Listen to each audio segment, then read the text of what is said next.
तो जी ये कहलाते हैं फूल मखाने, जिन्हें हम लोटस सीड्स कहते हैं। ये बहुत अच्छे होते हैं हेल्थ के लिए। They are rich in antioxidants. इनमें बहुत ज़्यादा एंटीऑक्सीडेंट्स होते हैं। ये आपके हार्ट की हेल्थ के लिए, आपके ब्लड शुगर की मैनेजमेंट के लिए बहुत ही ज़बरदस्त है।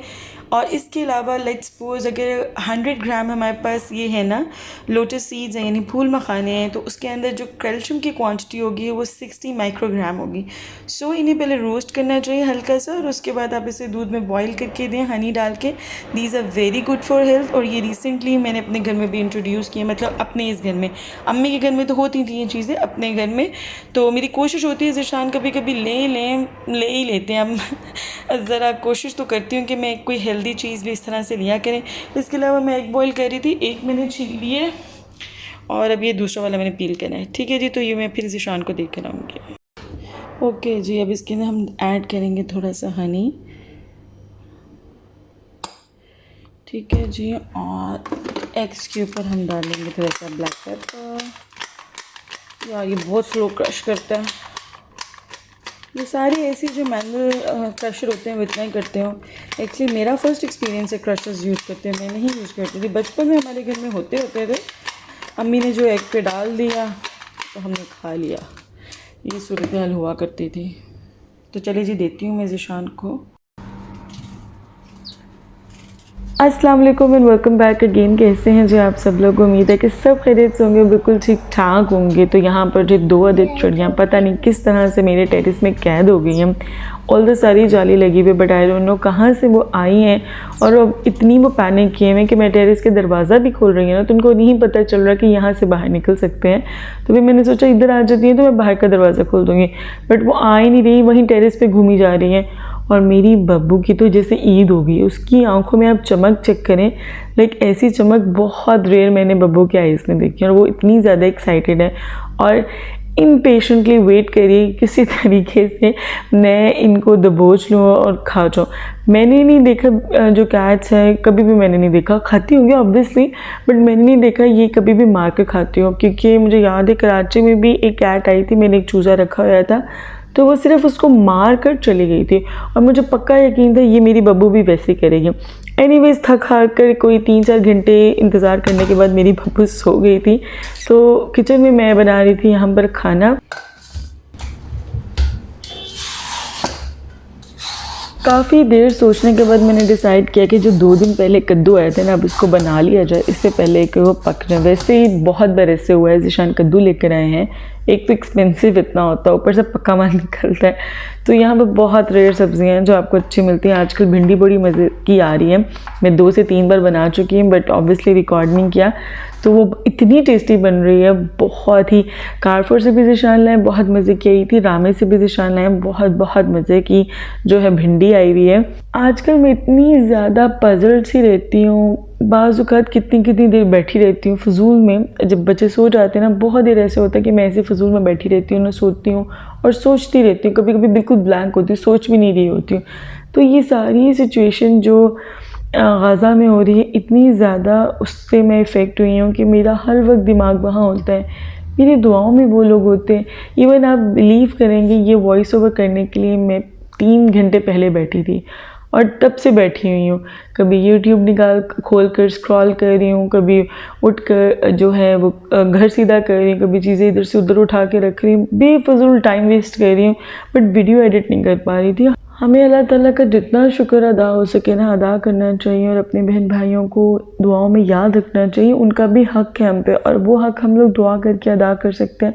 इसके अलावा अगर हम किसी तरीके से उन्हें माली सपोर्ट कर सकते हैं, फाइनेंशियली भी, तो लाजमी करें। बहुत सारे पेजेस हैं, इंस्टाग्राम पे खोलें, बहुत सारे आपको पेजेस मिलेंगे जो वाकई में हकीकतन में उन्हें सपोर्ट कर रहे हो। प्लीज़ अपना हिस्सा ज़रूर डालें, ज़रूर कंट्रीब्यूट करें, उन्हें अपनी दुआओं में याद रखें। मैं कभी कभी सोचती हूँ हम लोगों के पास अल्हम्दुलिल्लाह हर चीज़ है, कम ज़्यादा का फैक्टर हर एक की ज़िंदगी में रहता है। किसी की ज़िंदगी में ज़्यादा अल्लाह ताला ने नेमतें अदा की हैं, किसी की ज़िंदगी में कम है, बट अल्हम्दुलिल्लाह सुकून तो है ना। ये तो कन्फर्म है ना क्या कि कोई रॉकेट नहीं गिर रहा, कोई मिसाइल नहीं गिर रहा, हमें ये जगह छोड़ के कहीं जाना नहीं है। अल्हम्दुलिल्लाह अपनी जगह पे बैठे हुए, अपने बच्चों के साथ बैठे हुए, उन्हें हंसता खेलता मुस्कुराता देख रहे हैं। लिटरली बच्चे देखे नहीं जाते हैं, और मुझे पता है जो कोई भी मुझे देख रहा है या जो कोई भी मुझे सुन रहा है इस वक्त, उन सब की भी कहीं ना कहीं यही कैफियत है, क्योंकि आपको तकलीफ़ होती है क्योंकि वो हमारे बहन भाई हैं, हमारे वो मज़हबी बहन भाई हैं, और किसी तौर भी हम लोग उनसे अपना रिश्ता तोड़ नहीं सकते। उन्हें तकलीफ़ होती है तो हमें होती है तकलीफ़, और ये जेन्युइन बात है। बाज़ औक़ात इतनी ज़्यादा तकलीफ़ हो रही होती है कुछ चीज़ों को देख के, कुछ पोस्ट देख के, कि जो है ना आपका ज़ब्त ख़त्म हो जाता है और आप ज़ारो क़तार होने लग जाते हो, और लिटरली आप अल्लाह ताला से इस कदर गिरा के दुआ करते कि यार अब किसी तरीके से उनकी ये तकलीफ़ दूर कर दे। ये हकीकत है कि वो लोग जन्नती हैं, ज़ाहिर है वो शहीद हो रहे हैं, शहादत का तो मुकाम ही बहुत ज़्यादा है, पर एक तकलीफ़ जो है, एक जो गम है वो अपनी जगह है। जिस तरह से बच्चे रोते हैं, जिस तरह वहाँ सारी हालात हैं, पानी नहीं है, खाना नहीं है, इलेक्ट्रिसिटी नहीं है। आप ज़रा इमेजिन करें घर में अगर एक दिन पानी ना हो, बाज़ औक़ात होता है ना लाइट पूरा दिन चली जाए, और अगर आपने मोटर टाइम पर नहीं चलाई, टंकी फुल नहीं है, तो आप कैसे पागलों की तरह बैठे हुए होते हैं, कोई काम समझ भी नहीं आता करना क्या है। तो यही हालत ज़रा इम्प्लीमेंट करके देखें तो फिर पता चलता है कि वो किस कैफियत से गुजर रहे हैं। इसीलिए जो कोई भी ये वीडियो देख रहा है, आप लोगों से गुजारिश है कि लाजमी उन लोगों को अपनी दुआ में याद रखें। ज़ाहिर है हमारी ज़िंदगी चल रही है, हम लोग अल्हम्दुलिल्लाह अपने घरों में खुश भी हैं, हर चीज़ कर रहे हैं। हम जैसे न्यू ईयर आया उसको भी मनाया, बच्चों की बर्थडे आ रही है वो भी बना रहे हैं, शॉपिंग भी हो रही है, हर चीज़ हो रही है। बट सबके दिलों में, सबके दिमाग में कहीं ना कहीं चल रहा है जो वहाँ हो रहा है, तो हर कोई अंदर से कहीं ना कहीं परेशान है। तो लाजमी उन लोगों को अपनी दुआओं में याद रखें। इसके अलावा अल खिदमत, मैंने सुना है कि वो लोग जो हैं, मैंने इवन देखा भी है वहाँ पर अल खिदमत को, उन्होंने जैकेट पहना हुआ है, तो पाकिस्तान में जो है वो वाकई वहाँ पर जो है वो डिस्ट्रीब्यूट कर रहे हैं चीज़ें। इसके अलावा इन्होंने एक बहुत बड़े यूट्यूबर है, उन्होंने भी कंफर्म किया है कि जो पाकिस्तान में वाकई में करते हैं सपोर्ट, अगर आपने कोई डोनेशन दिया है तो वो लाजमी पूरी कोशिश करते हैं उस डोनेशन को पहुंचाने की। आप लोगों को पता है इसराइल अभी काफ़ी सारे प्रोडक्ट्स रोक रहा है, काफ़ी सारे ट्रक्स रोक रहा है, कुछ जाने देता है, तो इसीलिए लाजमी हम लोगों को कंट्रीब्यूट करना बहुत ज़रूरी है। और जब भी आप कभी डोनेशन करने लगे तो सबसे पहले तहकीक करें, ख़ुद सेटिस्फाइड हो, फिर आपने डोनेट करना होता है। इसके अलावा मैक्सिमम पोस्ट हुए इन चीज़ों से रिलेटेड शेयर करें ताकि लोगों में अवेयरनेस रहे। और माशाल्लाह बहुत ज़्यादा सुनने में आ रहा है कि काफ़ी सारे जो हैं वेस्ट में जो लोग हैं वो इस्लाम कबूल कर रहे हैं, यही देखिए कि वो कितने ज़्यादा जो है उनका फ़ेथ अल्लाह ताला पे कितनी सारी आफात के बावजूद वो हर बात पर, हर डिज़ास्टर पर अल्लाह ताला को शुक्र अदा करते हैं। Okay, so let me show you something. This is the bottle. Okay, now I'm going to tell you the price. The price is 3.665. Can you imagine? Lulu is way expensive. कुछ चीज़ें अच्छी हैं, कुछ चीज़ें सस्ती हैं, बट बहुत कम। Toys बहुत महंगे हैं यहाँ पर, चीज़ें कंपैरेटिवली मुझे बहुत महंगी नज़र आती है।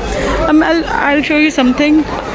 Okay, this is 9.95. okay, I saw almost same thing in Pakistan for 2100.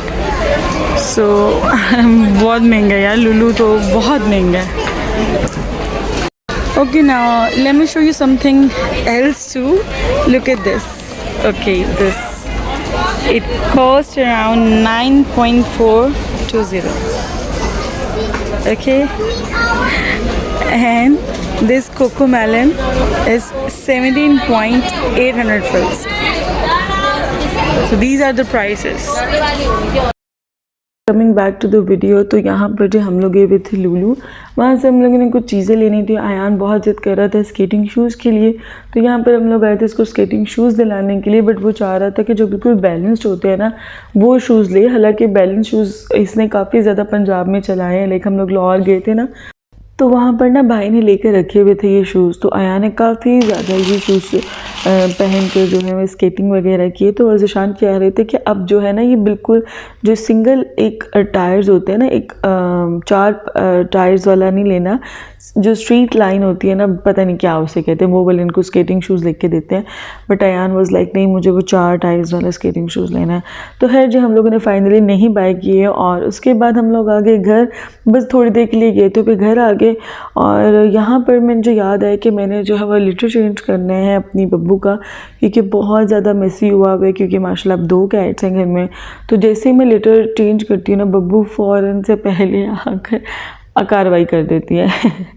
खैर जी लिटर बॉक्स को मैंने रख दिया वापस टेरेस पर। और उसके बाद आजकल आप लोगों को पता है स्वीट पोटैटोज़ बहुत आए हुए हैं, ये बहुत ज़्यादा मज़े के होते हैं, बहुत बहुत मज़े के यहाँ पर होते हैं। तो बस इसे मैं पोक कर लेती हूँ फॉक से और उसके बाद माइक्रोवेव कर लेती हूँ 6 to 7 मिनट्स के लिए, ठीक है। 5 मिनट्स में उसको करती हूँ जो बारीक हो बहुत, वरना नॉर्मली जो है वो 6 to 7 मिनट्स लेती है। और जब अच्छे से ये बिल्कुल अच्छे से अंदर से पक जाती है फिर मैं इसको स्लाइस कर लेती हूँ। इसके अलावा मैं यहाँ पर ऑरेंज जूस निकाल रही थी इसके लिए, स्वीट पोटैटोज़ के लिए, यानी शकरकंदी के लिए, शकरकंदी उसके लिए। और ना साथ में फिर मैंने सोचा कि मेरे पास लेमन्स पड़े हैं, उनको भी इस तरीके से मैं सिट्रस प्रेस पे उसका जूस निकाल के रखती हूँ, तो उनका भी निकाल लेती हूँ। तो यहाँ पर जो हमारी मज़ेदार किस्म की शकरकंदी बन के रेडी थी और उसके ऊपर ढेर सारे चाट मसाला डालकर हम लोगों ने इन्जॉय की।